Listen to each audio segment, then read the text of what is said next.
बेटी है और बेटी की उम्र अगर 9 से 14 साल के बीच में है तो ये वीडियो आपको सीरियसली देखना ही चाहिए।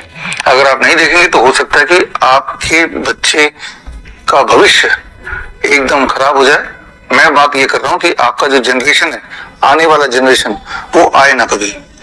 एक ऐसी प्लानिंग ऑलरेडी हो चुकी है, लॉन्च हो चुकी है भारत में, जिस प्लानिंग के तहत छोटे बच्चों को HPV वैक्सीन दिलाया जाने लगा है, ह्यूमन पेपिलोमा वायरस वैक्सीन। और बोला ये जा रहा है कि ये वैक्सीन बच्चों को इसलिए लगा रहे हैं, लड़कियों को, ताकि आगे चल के उनके सर्वाइकल कैंसर होने के चांसेस ना रहे, ये बहलाया जा रहा है। जबकि सच्चाई ये है कि HPV वैक्सीन अभी इसलिए लगा रहे हैं ताकि आगे चल के ये लड़कियां जब बड़े हों तो वो बच्चे पैदा करने लायक हो ही ना और इनफर्टाइल हो जाए। तो ये बात जो मैं आपको बता रहा हूँ, ये सबूतों के साथ आज से 2 साल पहले ऑलरेडी मैंने बता चुका था, और तब मैंने जिक्र किया था एक छोटी सी कहानी का। वो कहानी मैं आपको थोड़ा सा बता देता हूँ। आपने सुना होगा नेकेड एम्परर सिंड्रोम, मतलब नंगा राजा सिंड्रोम हिंदी में बोले तो। एक प्रचलित कहानी है जहां पे एक राजा को बहका के 2 ठग ये समझा देते हैं कि हम आपके लिए ऐसे कपड़े लेके आएंगे जो आप जब पहनेंगे तो जो लोग बुद्धिमान हैं उनको आपको उन्हीं को वो कपड़ा दिखाई देगा, और जो बुद्धिमान नहीं है, बेवकूफ है, तो उनको आपका पहना हुआ कपड़ा नहीं दिखाई देगा।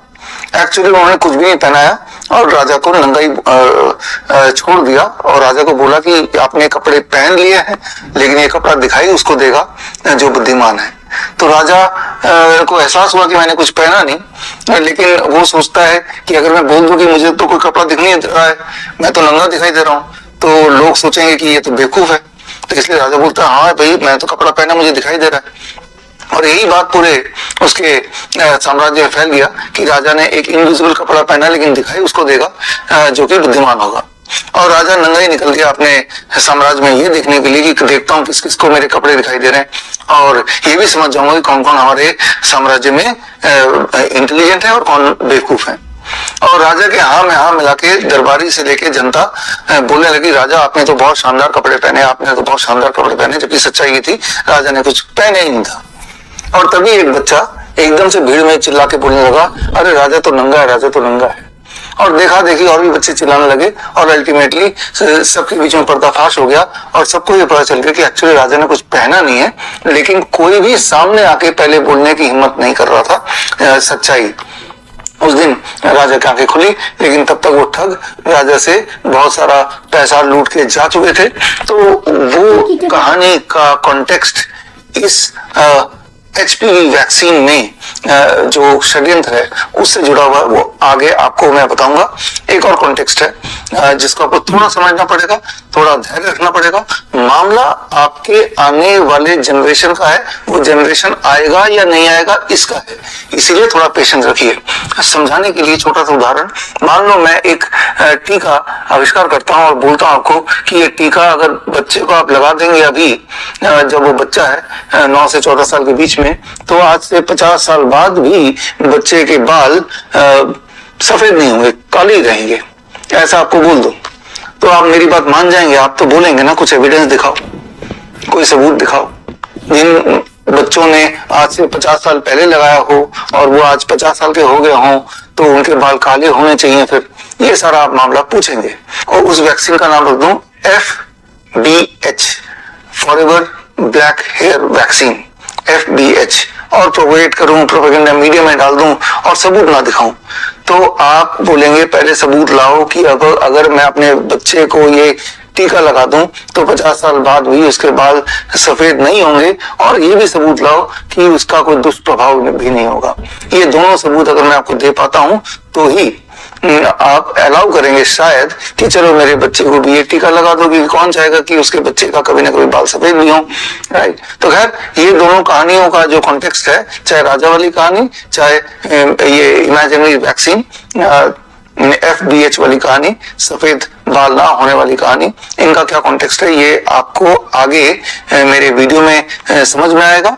फिलहाल मैं ये मान के चल रहा हूं कि आप अभी भी प्रोपेगेंडा मीडिया देखते हैं, आप अभी भी अखबार पढ़ते हैं, तो आपने ऑलरेडी देख लिया होगा कि भारत में HPV वैक्सीन का ड्राइव मुफ्त में भारत के बच्चों को लगना शुरू हो गया है। ये सारी प्लानिंग हो ही चुकी है। पहले तो चल रहा था स्मॉल स्केल पे, अब चलेगा लार्ज स्केल में।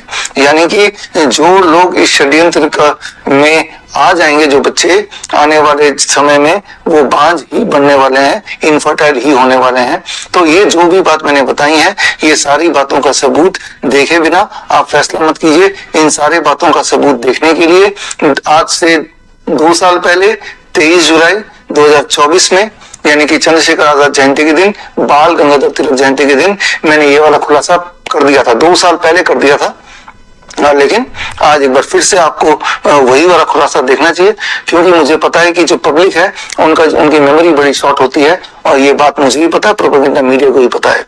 इसीलिए मैं एक बार फिर याद दिला देता हूं। तो आगे 2024 वाला मेरा पूरा वीडियो देखिए, सारे एविडेंस देखिए, सारे एविडेंस डाउनलोडेबल है जो मैं एविडेंस दूंगा, और सारे एविडेंस डाउनलोड करने के लिए स्क्रीन पे दिए हुए लिंक में जाके जो एविडेंस दूंगा वो डाउनलोड कर सकते हैं। एक कहानी के रूप में वो मैं आपको समझाने की कोशिश कर रहा हूँ, जो आज से 2 साल पहले का वीडियो है उसको, ताकि आप उसको देखें, देखने के बाद फिर समझें, फिर फैसला सिर्फ ये ना लें कि भाई मेरी बेटी को ये वैक्सीन लगना चाहिए कि नहीं, HPV वैक्सीन, बल्कि फैसला दृढ़ निश्चय ये भी कर लें कि आज के बाद, इस वीडियो को देखने के बाद, जितने ऐसे परिवार को आप जानते हैं जहां पे 9 साल से 14 साल के बीच की उम्र के बच्चे हैं, उन सबको ये वाला इंफॉर्मेशन जरूर दें। ये आपकी रिस्पॉन्सिबिलिटी है।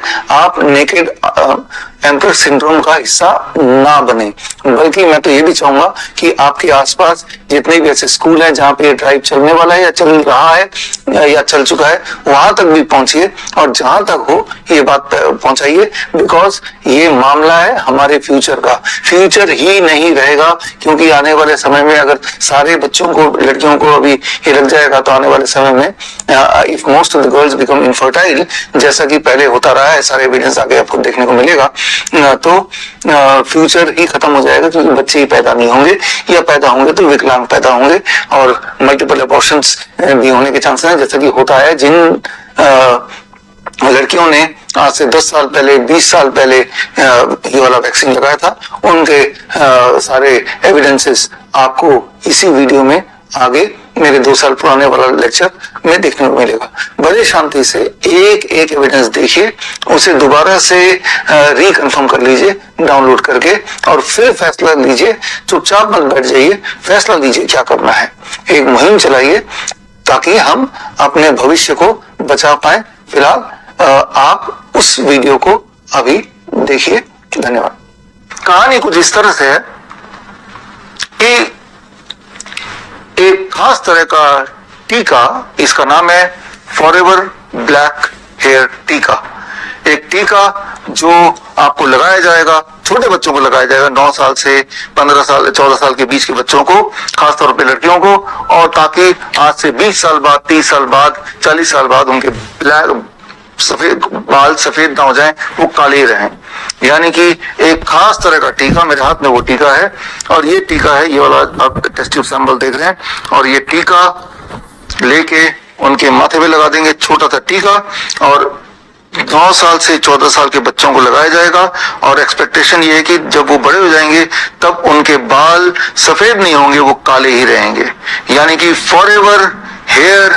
फॉरएवर ब्लैक हेयर टीका, फॉरएवर ब्लैक हेयर टीका, FBH टीका। और उससे क्या होगा, उसका अंतिम रिजल्ट ये होगा, जो कि प्रोपेगेट किया जा रहा है, कि इससे बड़े होने के बाद उनके बाल, आज से 20 साल बाद उनके बाल सफेद नहीं होंगे, 30 साल बाद सफेद नहीं होंगे, वो काले रहेंगे अगर अभी ये टीका लगा दो तो। इंपॉर्टेंट बात यह है कि ये टीका पहले से ही लग रहा है भारत में, और करीब 2009 में आंध्र प्रदेश में, गुजरात में कुछ 23,000 ट्राइबल लड़कियों को ये टीका लगाया गया। 23,000। और अभी जबकि आप ये लेक्चर मेरा सुन रहे हैं, भारत में, पंजाब में, तमिलनाडु में, सिक्किम में, दिल्ली में, महाराष्ट्र में, कम से कम 5 स्टेट्स में ये टीका मुफ्त में हजारों बच्चों को, लड़कियों को, 9 साल से 14 साल के बीच की लड़कियों को ये टीका ऑलरेडी लगाया जा रहा है, राइट नाउ ऑल्सो, जबकि आप ये लेक्चर सुन रहे हैं। और यही नहीं, ये टीका पिछले 20 सालों में लगभग 50 करोड़ छोटे बच्चों को लगा दिया गया है। तो एक सवाल दिमाग में आना स्वाभाविक है वो सवाल ये कि अगर 50 करोड़ बच्चों को लगा दिया गया, पिछले 20 साल से लगा ही रहे हैं, तो क्या उन बच्चों में 20 साल के बाद आज, जो कि उस वक्त अगर मान लो 10 साल के थे तो आज 30 साल के होंगे, तो क्या अब उनके बाल सफेद नहीं हो रहे हैं? तो रिजल्ट देखते हैं। इस तरह के बहुत सारे ट्रायल्स हुए हैं, ऑब्जर्वेशन स्टडी हुई है, रिजल्ट आपके सामने है, बट रिजल्ट तो बड़ा शॉकिंग है। और रिजल्ट ये कह रहा है कि बल्कि जिन लोगों ने ये टीका लगाया उनमें 44.6% सफेद बाल होने के चांसेस और बढ़ गए हैं, उल्टा हो गया है। अब एक सवाल अगर आपके दिमाग में आता है कि ये टीका लगाया जिन लोगों ने पिछले 20 सालों में, कि उनको कोई साइड इफेक्ट तो नहीं हुए? साइड इफेक्ट तो नहीं हुए, इसका जवाब बड़ा शॉकिंग है और जवाब सबूतों के साथ है। जवाब ये कि जिन लोगों ने लगाया, जिन बच्चों ने लगाया, 20 साल बाद पता चला कि उनमें 27% मिस कैरेज हो गया। यानी कि 100 में से 27% लड़कियां एक बच्चे पैदा करने से पहले वो स्पॉन्टेनियस एबॉर्शन हो गया। आपको यहाँ पे समझना होगा, अगर हम यूएस की बात करें, डेनमार्क की बात करें, नॉर्मली वहां पे 9 से 10% स्पॉन्टेनियस एबॉर्शन होते हैं, मिसकैरेज होते हैं। लेकिन वो बच्चे जिन्होंने ये वाला टीका लगाया, उनमें जो मिसकैरेज का रेट है वो 10% की जगह 27.4% हो गया। यानी कि मिसकैरेज का रेट बढ़ गया, चाहे वो यूएस की बात करें, मिसकैरेज का रेट बढ़ गया, चाहे हम यूके की बात करें, तो इन सब देशों में, या डेनमार्क की बात करें, वो रेट बढ़ गया। लेकिन इसके अलावा इससे भयानक बात वो ये कि जिनके बच्चे पैदा भी हुए उनमें बहुत सारे बर्थ डिफेक्ट देखे गए। और इसके अलावा तीसरी बात चौंका देने वाली वो ये कि अधिकतर जो इस तरह के टीका लगाने वाली लड़कियां थी वो बांझ बन गई, वो इनफर्टाइल हो गई और उनमें ऑटो इम्यून ओवरी डैमेज हो गया। यानी कि वो बच्चा पैदा करने में अब सक्षम है ही नहीं। और अगर आप डेटा की बात करें तो यूं मानिए कि ये है यूनाइटेड स्टेट्स का ग्राफ देख रहे हैं। यूनाइटेड स्टेट में करीब 2006 में ये टीका इंट्रोड्यूस किया था और जो 2006 के बाद से अगर आप ध्यान से देखें तो जो बर्थ रेट है देश का वो धीरे धीरे कम होता जा रहा है। और सेम इज इन यूके में 2008 में ये टीका इंट्रोड्यूस किया गया था और टीका इंट्रोड्यूस करने के बाद यूके का बर्थ रेट भी जो ऊपर जाना था वो नीचे जाने लगा। तो इससे ये क्लियर हो जाता है कि ये टीका ना तो बालों को काले रखने में मदद कर रहा है, उल्टा ये टीका लड़कियों में बांझपन ला रहा है, इनफर्टिलिटी ला रहा है और उनको हमेशा के लिए बांझ या इनफर्टाइल कर दे रहा है। तो ऐसा क्यों हो रहा है, इस बात को समझना चाहते हैं तो इस टीका में एक खास तरह का केमिकल मिला दिया गया है। वो केमिकल है बोरेक्स। बोरेक्स एक खास तरह का केमिकल है, ये अगर आपके बॉडी में चला जाता है तो आप इनफर्टाइल बन सकते हैं। ऐसा ये सारा रिसर्च पेपर है जो आप देख सकते हैं। अब सवाल ये आता है, जबकि ये टीका किसी काम का नहीं है और इससे बांझपन आ सकता है, पॉपुलेशन डीकंट्रोल हो सकता है, तो इस टीका को परमिशन एफडीए ने क्यों दी? इसके पीछे भी एक षड्यंत्र है, इसके पीछे भी एक चालाकी है। वो चालाकी आपको समझना होगा। चालाकी ये कि अगर मैं इसके उदाहरण से बताऊं कि जब भी कभी कोई नया दवा या नया टीका या नया कोई एक मेडिकल ट्रीटमेंट आता है तो तब लोगों तक पहुंचाने से पहले उनका ट्रायल होता है। ट्रायल में ये देखा जाता है कि क्या ये टीका प्रभावशाली है, नंबर 1। नंबर 2, क्या इसका कोई साइड इफेक्ट तो नहीं है। तो उसके लिए ट्रायल के लिए लोगों को इनवाइट किया जाता है कि कौन लोग ट्रायल में पार्टिसिपेट करना चाहते हैं, उनको बहुत पैसे देते हैं और ट्रायल में मान लो 1000 लोग पार्टिसिपेट करते हैं, उनमें से 500 लोगों को टीका दिया गया और 500 लोगों को टीका की जगह प्लेसेबो मतलब उसमें कुछ भी नहीं है, उसमें सिर्फ पानी है, वो दिया गया। और ना तो साइंटिस्ट को पता है ना इन्हीं लोगों को पता है कि हमें टीका मिला असली वाला या हमें प्लेसेबो मिला है। अब देखा जाता है कि भाई अगर 2 साल बाद हम देखते हैं कि कितने लोगों के बाल अभी भी काले हैं टीका ग्रुप में in comparison to placebo group, 2 साल बाद इनमें कोई साइड इफेक्ट है कि नहीं और इनमें कोई साइड इफेक्ट है कि नहीं जिन्होंने कुछ नहीं लिया था। तो इस तरह से जब भी कभी दुनिया में कोई नई दवा आती है तो पहले उसका रैंडमाइज कंट्रोल ट्रायल होता है और रैंडमाइज कंट्रोल ट्रायल में एक ग्रुप में तो वो दवा रखी जाती है और दूसरे ग्रुप में प्लेसेबो रखा जाता है। प्लेसेबो मतलब कि दवाई देने का ढोंग, यानी कि टैबलेट देना है तो टैबलेट ना देके वो सिर्फ एक चीनी का छोटा सा टैबलेट का आकार बन जाता है और वो खिला देते हैं, उसको बोलते हैं कि भाई ये तो टैबलेट, ये तो असली वाला टैबलेट है। ताकि ना तो साइंटिस्ट बायस्ड हो, ना जिन्होंने वो जो ट्रायल के हिस्से में जो पार्टिसिपेंट है वो बायस्ड हो, इसलिए ये फॉर्मेट होता है। लेकिन चालाकी यहां पे की गई, जब FBH टीका को मंजूरी के लिए गए, और यानी कि फॉरएवर ब्लैक हेयर टीका को, तब उन्होंने क्या किया, चालाकी करके प्लेसेबो वाले ग्रुप में प्लेसेबो ना डाल के उसमें एक नई चीज डाल दी, इसका नाम रखा फॉक्सीबो।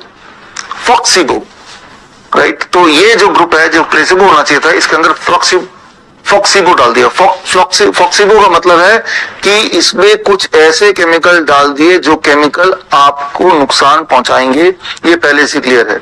जैसे एल्युमिनियम डाल दिया, इसमें भी बोरेक्स डाल दिया, इस तरह के कुछ अंश डाल दिए। यानी कि अब जब ट्रायल हो रहा है, वो ट्रायल हो रहा है बिटवीन द रियल FBH टीका and not the placebo and the फॉक्सीबो।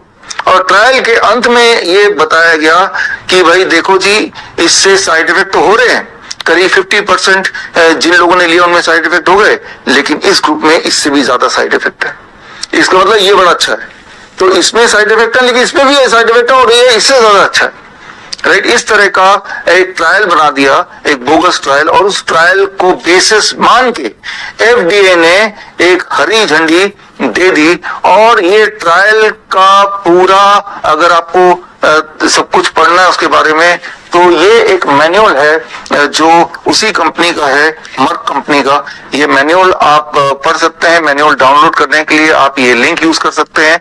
तो जो मैं आपको बता रहा हूँ ये एक फिक्शन लगेगा आपको, लेकिन ये आज की सच्चाई है कि इस तरह से ट्रायल हुए और किस तरह से ट्रायल एक दिखावा करके ये टीका को लाया गया फॉर द कॉमन मैन। तो अब जबकि 20 साल लगभग हो चुके हैं इस टीका के आए, और जबकि 50 करोड़ डोजेज लग चुके हैं, तो जाहिर सी बात है लाखों करोड़ लोगों को इसका साइड इफेक्ट हो चुका होगा। बहुत सारे करोड़ों या लाखों लड़कियां ऑलरेडी बांझ बन चुकी होंगी, कई लोगों की साइड इफेक्ट से मृत्यु हो चुकी होगी। तो क्या दुनिया भर में इस टीका के खिलाफ कानूनी कार्रवाई हो रही है? जवाब है हाँ। और अगर आप वो कानूनी कार्रवाई क्या है ये जानना चाहते हैं, तो मैंने पूरे दुनिया भर के इस टीका के विरुद्ध जो कानूनी कार्रवाई हुई है वो मैंने लिस्ट किया है। ये देखिए, अलग अलग देशों में जो कानूनी कार्रवाई हो रही है वो यहाँ पे एक एक करके मैं आपको दिखा रहा हूँ।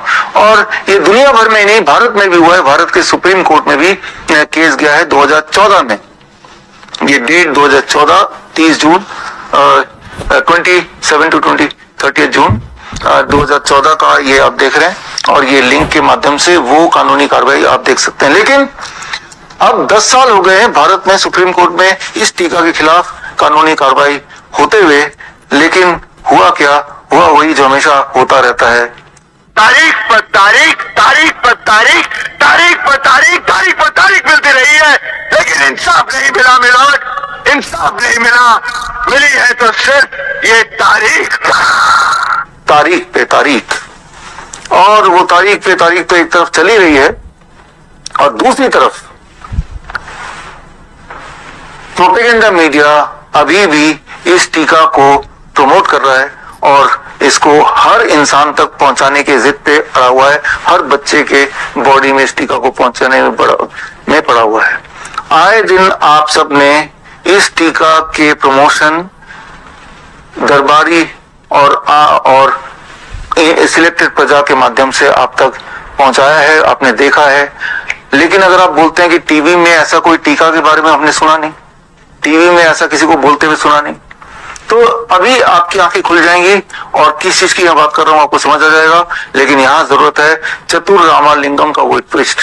चतुर इस सदमे से रिकवर करता, उससे पहले रैंचो ने उसकी स्पीच के चंद शब्द बदल डाले, जैसे चमत्कार बन गया बलात्कार। पिछले 32 साल से इन्होंने निरंतर इस कॉलेज में बलात्कार पे बलात्कार।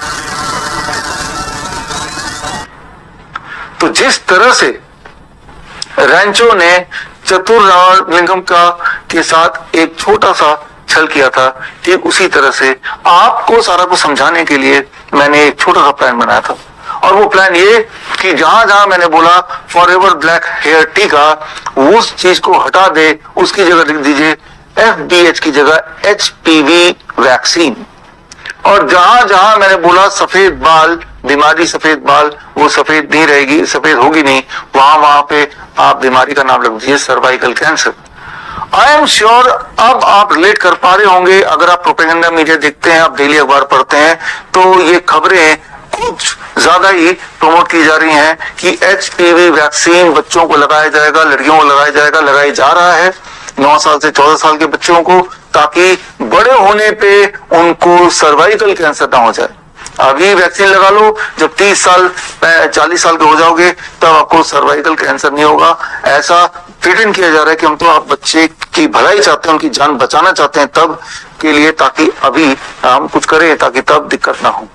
जबकि मैंने आपको ऑलरेडी दिखा दिया कि इस सर्वाइकल कैंसर के वैक्सीन, HPV वैक्सीन के अगेंस्ट जो सच्चाई क्या है, उसके सारे आंकड़े विद ऑल द रिपोर्ट्स मैंने आपके सामने पेश कर ही दिया। लेकिन इसके बावजूद भी क्यों ऐसा है कि यह प्रमोट हो रहा है अखबारों में, और बड़े बड़े लोग या जिन्हें हम बड़े मानते हैं वो खुल के इसका प्रमोशन कर रहे हैं। अगर आपको अब भी नहीं समझ आ रहा या आप रिकॉल नहीं कर पा रहे हैं प्रोपेगेंडा मीडिया में, या आप मीडिया देखते नहीं है, तो छोटा सा मैं आपको क्लिपिंग दिखाता हूं निर्मला सीतारमण का, जो कि फाइनेंस मिनिस्टर है, किस तरह से HPV वैक्सीन का प्रमोशन कर रही है। Cervical cancer vaccination. Our government will encourage vaccination for girls in the age group of 9 to 14 years for prevention of cervical cancer. अभी आपने निर्मला सीतारमण को देखा, और अब देखते हैं सुधा मूर्ति, जिन्होंने पार्लियामेंट में खड़े होकर इसी खतरनाक डेडली HPV वैक्सीन का प्रमोशन किया। सुधा मूर्ति, जिनकी किताबें मैं और मेरी 10 साल की बेटी एक साथ पढ़ते हैं और उस किताबों से बहुत सारे ज्ञान लेते हैं, बहुत सारा इंस्पिरेशन लेते हैं। लेकिन अब इन किताबों की लेखिका सुधा मूर्ति कुछ ऐसा बोल रही हैं जो मेरे बच्चे को, क्योंकि वो भी 9 से 14 साल के ब्रैकेट में है, को आगे जाके इनफर्टाइल बना सकता है या बहुत सारी और बीमारियां ला सकता है। और इसके कंस्पिरेसी का जाने अनजाने, या तो मैं ये बोलूंगा नेकेड एम्प्रेस सिंड्रोम के तहत इसका हिस्सा बन रहे हैं, और जो सारे एविडेंस उसको इग्नोर करके, आंख बंद करके पब्लिकली इसको प्रमोट कर रही हैं। और इस चीज से आपको समझ आ गया होगा कि किस तरह से हमारे समाज में नेकेड एम्प्रेस सिंड्रोम जन जन के अंदर एक बीमारी की तरह घुस गया है। There is a vaccination which is given to women, girls between the age of 9 to 14, known as the cervical vaccination, which can, if the girls take that, it can be avoided. May I request that to the House that we should incorporate that vaccination for the benefit of our girls, because prevention is better than cure. अभी तो मैंने बात की दरबारी की, लेकिन अब बात करता हूँ कुछ प्रजा की। यहाँ तक कि बहुत सारे डॉक्टर्स जो बड़े बड़े पोजीशन पे हॉस्पिटल्स में है, वो भी HPV वैक्सीन को प्रमोट कर रहे हैं, मानो एक अमृत, एक रिवोल्यूशन आ गया है। लेकिन इस बीच शायद आज भी थोड़े से ऐसे लोग हैं हमारे देश में जो उस बच्चे की तरह हैं, उस बच्चे की तरह जो सच बोलने की जिन्होंने कसम खाई है। उनमें से एक ग्रुप का नाम मैं लूंगा, अवेकन इंडिया मूवमेंट। तो उन्होंने जब ऐसे डॉक्टरों को HPV वैक्सीन प्रमोट करते हुए देखा, तो उन्होंने इन्हीं में से कुछ डॉक्यूमेंट जो उन्होंने तैयार किए हुए थे डॉक्टरों को जब पेश किया कि इसके एविडेंस तो कुछ और कह रहे हैं, इसके एविडेंस तो ठीक उल्टा कह रहे हैं। तो देखिए, जब उन डॉक्टरों से कन्फ्रंट हुआ तो वो नेकेड एम्पर सिंड्रोम से ग्रस्त वो डॉक्टर जो HPV वैक्सीन प्रमोट कर रहे थे, तो तब उनका जवाब क्या होता है, जरा इस क्लिपिंग को देखिए। ये जो वीडियो आया था उसमें लिखा था कि हमारी बच्चियों को आगे जाके प्रेगनेंसी नहीं होगी, उनकी ओवरी फेल होगी। There is no association with ovarian failure documented in this study. Yeah, ma'am, I have a question. Here you have mentioned that it does not affect fertility in women, the HPV vaccine. So whereas the Cervavax product insert itself is mentioning that no human studies have been done on fertility. Pregnancy, or you're trying to be pregnant, the vaccine is not to be given. Lactating mothers, no data has been done. So when there has been no trials and no study at all on the fertility of women after the HPV vaccine. On what basis can it be safe and effective? Secondly, worldwide there has been a major compensation program, because after vaccination, HPV vaccine, there has been ovarian failure. It is a recorded major compensation has been given for ovarian failure after the HPV vaccine. And whereas this Servavax product insert says there has been no testing, no studies. What you're saying about there are no longitudinal studies. No studies at That all. is because, for example, when you are, even with COVID, for example, there was so much thinking, does COVID cause menstrual problem? Does it cause problems in fertility? We don't know, because we don't have that much data. So yes, there are not, I would absolutely agree with you that we do not have studies. So we need to be a little objective, and we have to look at the greater good. And overall, you have to believe and understand the information properly and then move forward. No, but ma'am, agree. Belief is fine, but it has to be on data, because your claim said that it does not affect fertility, but there has been no studies at all on that. तो अब तक आपको ये समझ आ गया होगा कि किस तरह से अगर प्रजा में दरबारियों में नेकेड एम्प्रेस सिंड्रोम आ जाए तो किस तरह से वो समाज के लिए नुकसानदेह हो सकता है, जानलेवा हो सकता है, एक खतरा हो सकता है। तो खैर, टू कंक्लूड दिस, आपको सिर्फ ये करना है कि ये journal of royal society of medicine जो कि 2020 में आया था, इसमें जब से एचपीवी वैक्सीन लॉन्च हुआ तब से लेकर अभी तक का क्या रिजल्ट निकला वो इसमें रिसर्च रिपोर्ट है। इसे पढ़ लीजिए तो आपकी आंखें खुल जाएंगी, आपके रोंगटे खड़े हो जाएंगे और आपको उसकी सच्चाई पता करना भी, समझना भी आसान हो जाएगा। लेकिन इन सब के बावजूद भी, जबकि इस तरह के एविडेंस बिल्कुल क्लियरली धरातल पे हैं, इन सब के बावजूद भी आज भारत में सीरम इंस्टीट्यूट ऑफ इंडिया, ये वही नाम है जिन्होंने आपको वो 2 खुराक दिए थे, 2 कोविड के वैक्सीन लगाए थे, जिसकी वजह से अब सच्चाई सामने आ गई। आपको पता ही है कि लोग किस तरह से खड़े खड़े बैठे बैठे दम तोड़ रहे हैं, कार्डियक अरेस्ट, हार्ट अटैक का शिकार हो रहे हैं, जैसा कभी पहले ह्यूमैनिटी में नहीं देखा गया। और अब तो सीरम इंस्टीट्यूट ऑफ इंडिया ने बता भी दिया, एक्सेप्ट भी कर लिया कि हमें पहले से ही पता था, लॉन्च करने से पहले, कि आगे अगले 1-2 साल में यही होने वाला है, लेकिन इन्होंने वो छुपाया।